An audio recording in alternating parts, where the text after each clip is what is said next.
Welcome to Mysterious Siblings. And here we are at episode 6. And here we reach Kedarnath temple और वो भी सुबह के टाइम हो रहा है अभी। देखो आसपास यहाँ पे कितनी भीड़ भाड़ है और सभी अपना काम कर रहे हैं। कोई लाइन में लगा है तो कोई फोटोग्राफी कर रहा है तो कोई बस टेम्पल को देख रहा है, कोई मेडिटेट कर रहा है तो कोई कुछ और कर रहा है, कोई दर्शन लेने के लिए रुका है। और ये है रात का नज़ारा और अब दिन हो चुका है। सुप्रभात।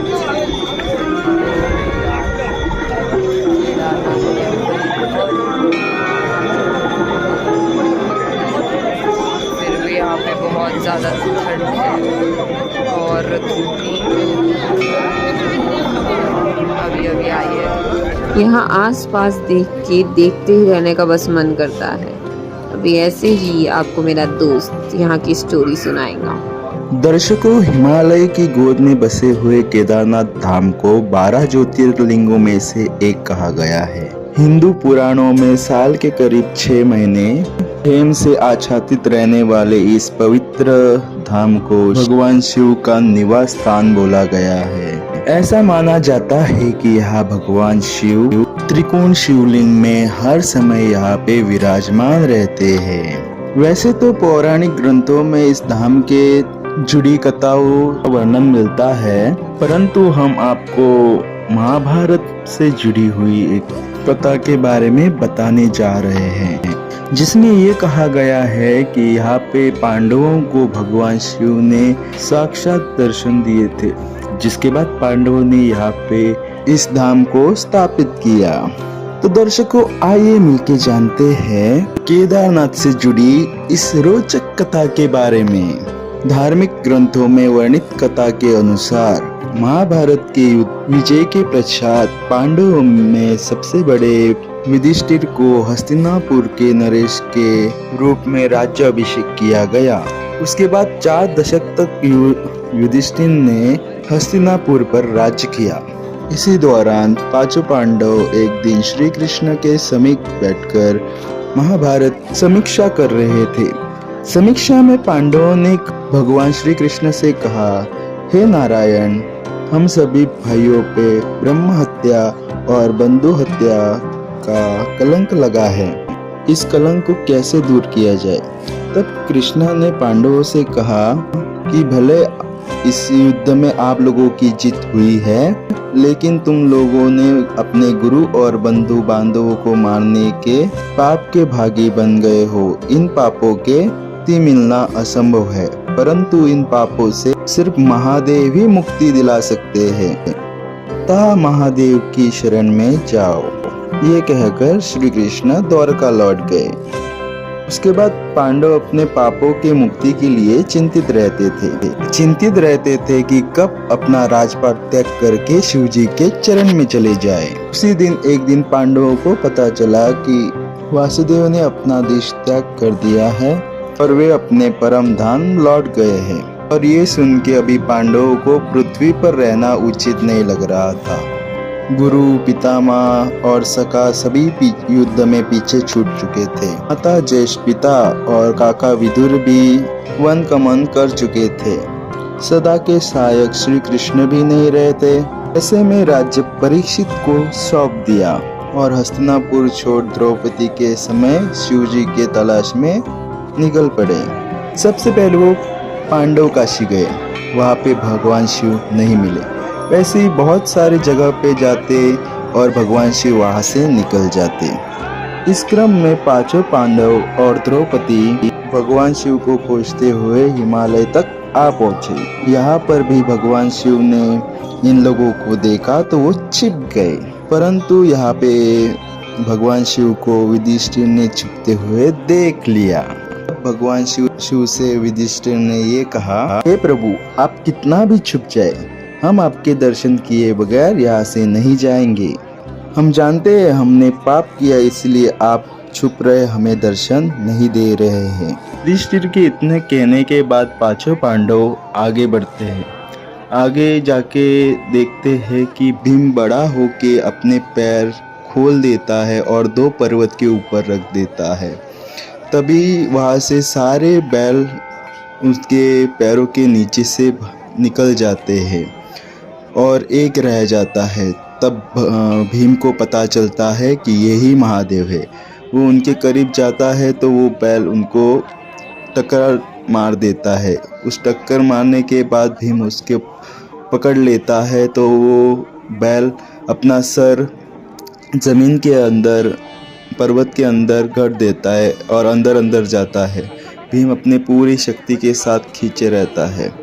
तभी महादेव उनके सामने प्रकट होते हैं। तभी भगवान शिव ने उन्हें वरदान दिया कि आप पाप से मुक्त हो चुके हो और स्वर्ग की ओर जाने वाला रास्ते का उनको दिशा दिखा देते हैं, मार्ग दिखा देते हैं। तब भगवान का जो वहाँ पे शिवलिंग बन जाता है। आज भी यहाँ पे प्रमाण है कि भगवान ने उनको दर्शन दिए हैं और शिवलिंग का जो आकार है वो बैल के कूले की जैसे दिखाई देता है। और यहाँ पे बाद में पांडवों ने वो शिवलिंग की पूजा अर्चना की और अपने आगे के सफ़र की तरफ निकल पड़े। तो ये थी यहाँ पे केदारनाथ मंदिर बनने की कहानी। केदारनाथ धाम में बहुत ही भावुक इच्छुक लोगों की भीड़ लगी रहती है कि भगवान शिव ने खुद यहाँ पे प्रकट होके 5 पांडवों को मुक्ति का द्वार मतलब स्वर्ग का द्वार दिखाया था। इस स्थल को मुक्ति स्थल भी माना जाता है। अरे हाँ, पंच केदार की तो स्टोरी में कैसे भूल गया, अभी सुना देता हूँ। जैसे मैंने कहा है कि भगवान शिव मतलब पांडवों से भाग के छुप के नंदी का रूप प्रकट करते हैं, नंदी का रूप धारण करते हैं। और जब पांडवों को पता चलता है तो वो धरती के अंदर अंतर्धाम होने लगते हैं। भीम उनको उनकी पूरी शक्ति के साथ उनका पिछला वाला हिस्सा त्रिकोण हिस्सा पूरी शक्ति के साथ जकड़ लेता है। तो भगवान शिव को प्रकट होना ही पड़ता है, उनको दर्शन देने के लिए आना ही पड़ता है।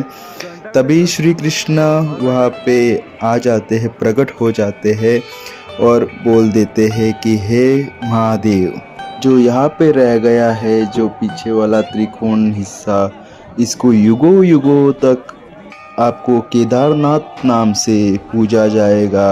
आपके धड़ के ऊपर का जो भाग हिस्सा काठमांडू में प्रकट हुआ है, उसको पशुपति नाम से पूजा जाएगा। जहाँ पे आपकी भुजाएं प्रकट हुई है वहाँ पर तुंगनाथ से आपको पूजा जाएगा। जहाँ पे भगवान आपका मुख प्रकट हुआ है वहाँ पे रुद्रनाथ से आपको जाना जाएगा, पूजा जाएगा। जहाँ पे आपकी जटायु प्रकट हुई है वहाँ पे कल्पेश्वर के नाम से आपको पूजा जाएगा। जहाँ पे नाभि प्रकट हुई है वहाँ पे मध्यम महेश्वर के नाम से पूजा जाएगा। तो हमें यहाँ पे मिले रेशमा आंटी जो गोवा से आए। हर हर शंभो, जय भोलेनाथ। तो यहाँ पे आप देख सकते हो बहुत कुछ, जैसे कि यहाँ पे आप देख रहे हो, यहाँ पे आप तिलक लगा सकते हो, यहाँ पे फोटोज क्लिक कर रहे हैं कुछ लोग और वहाँ पे रुके लाइन के लिए। यहाँ से टिकट निकाल के यहाँ पे वीआईपी लाइन लगती है, आप देख सकते हो। ये वीआईपी लाइन जिसमें भी गर्दी लगी हुई है। और यहाँ है और एक मंदिर। तो चलो आगे बढ़ते हैं।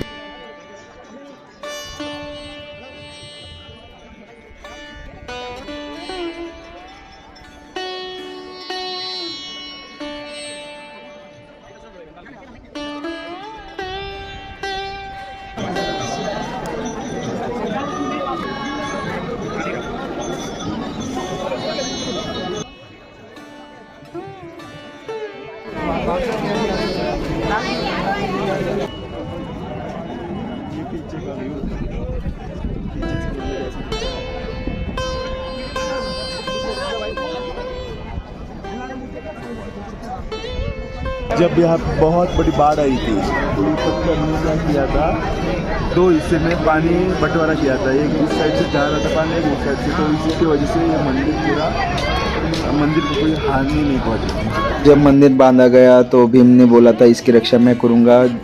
2013 में बाढ़ आई थी तो ये शिला ने रक्षा की, इसलिए इसको भीमशिला कहा गया।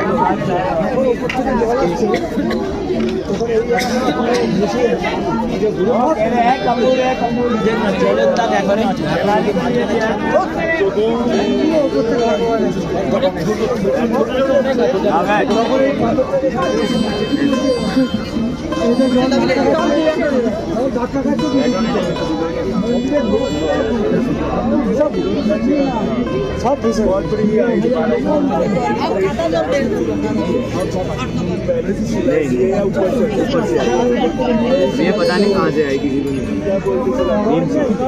नाम दिया गया है। 2013 में ही आई, उससे पहले नहीं आई। ये मंदिर सबको पता है, बोले बहुत पुराना है। तो आज भी शंकराचार्य जी की समाधि है, टेम्पल है, स्टैचू है। 2 मिनट लगते जाने का। खोज के हिसाब से मतलब हमने दवा सनातन धर्म के हमारे 4 माता हैं, हमारे शंकराचार्य वहाँ पे वहाँ जाओ समाधि। तो आप जाके ये तो यहाँ के हैं, इसमें यहाँ पे देखा होगा आपने, पहले आए नहीं, पहले का भी आया उसमें वीडियो में तो देखा होगा ना। इनकी ये मूर्तियाँ यहाँ पे थी। ये नया मंदिर बना है, अभी उद्घाटन हुआ 3 महीने पहले, उसमें नया हो गया ना। और वो जो कौन सा वाला ये सेनेसर महाराज का मंदिर है, केदारनाथ बाबा जी के गुरु का मंदिर है। सेनेसर महाराज इसका उनका मंदिर है, केदारनाथ बाबा जी के गुरु का। गए अंदर सेनेसर महाराज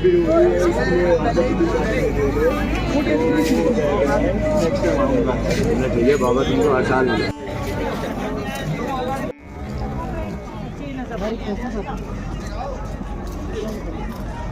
जैसे हम आगे चलने लगे बारिश गिरने लगी है। अभी देख सकते हो आप, धीमी धीमी बारिश चल रही है।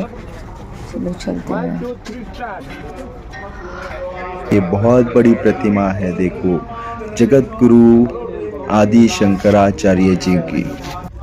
ओम त्र्यंबकम यजामहि सुगंधिम पुष्टिवर्धनम उर्वारुकमेव बंधनम मृत्यु मोक्षी यमामृतार्थ। मृत्युंजय मंत्र यहाँ पे लिखा गया है और बहुत सारे ऐसे मंत्र लिखे गए हैं। ऐसे कहा जाता है कि केदारनाथ मंदिर विलुप्त हुआ था तो आदि शंकराचार्य जी ने उसकी फिर से खोज करके वो फिर से मंदिर ढूंढ निकाला था, इसीलिए उनकी यहाँ पे बहुत बड़ी प्रतिमा है। उधर कौन सा मंदिर है? भगवान भैरवनाथ जी का यहाँ पे मंदिर है।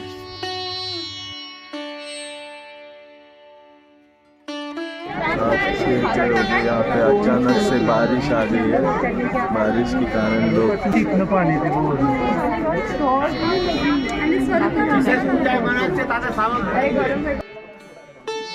ये जो हम वहाँ से देख रहे थे वही सेम टेम्पल है। देखो कैसे लग रहा है अभी बारिश में। ये गाइस देखो कितनी भीड़ बढ़ गई है, अभी दर्शन के लिए लोग आ रहे जा रहे। आपके सामने ये मंदिर है, तरफ से ये भैरवनाथ मंदिर के लिए जाने वाला रास्ता है। ये यहाँ से 20 मिनट का रास्ता है, सीधा भैरवनाथ मंदिर।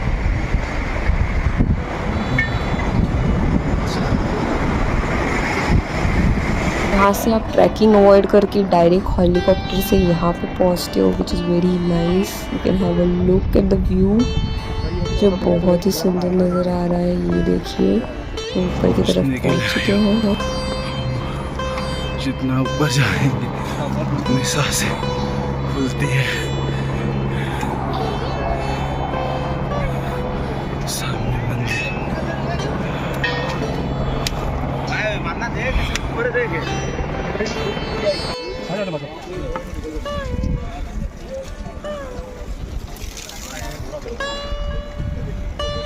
से तो नज़र बहुत ही अच्छा दिखता है।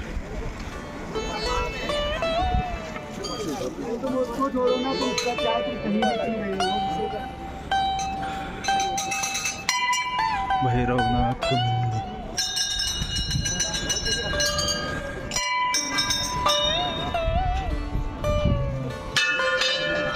यहाँ पे बहुत सारी मूर्तियाँ हैं।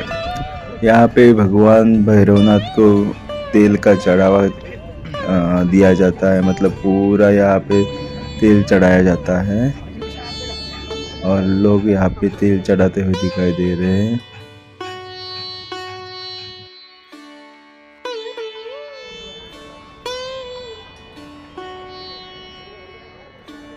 ये देखिए यहाँ से कितना सुंदर लग रहा है केदारनाथ टेम्पल आपको। और ये रहा द हेलीकॉप्टर ड्रॉपिंग स्पॉट, तो आप समझ सकते हो ये कितना क्लोज है। और ये रहा भैरवनाथ टेम्पल। सो यहाँ आप देख सकते हो 3 पर्वत, केदारनाथ, करजकुंड और भरत कुंड। हो गया है देखो यहाँ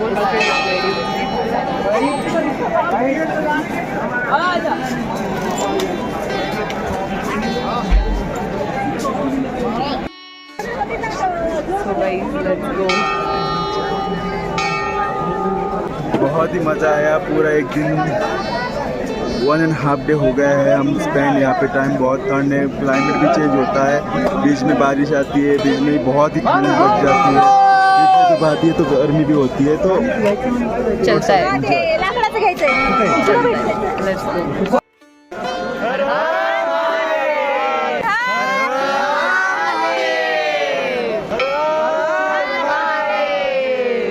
यहाँ अलविदा कहने का तो मन नहीं कर रहा है, लेकिन जाना तो पड़ेगा। चलो अभी चलते हैं और मिलते हैं आपसे नेक्स्ट व्लॉग में, जहाँ पे हम जाने वाले हैं यहाँ से नीचे। So do subscribe for more vlog. Check out Uttarakhand playlist.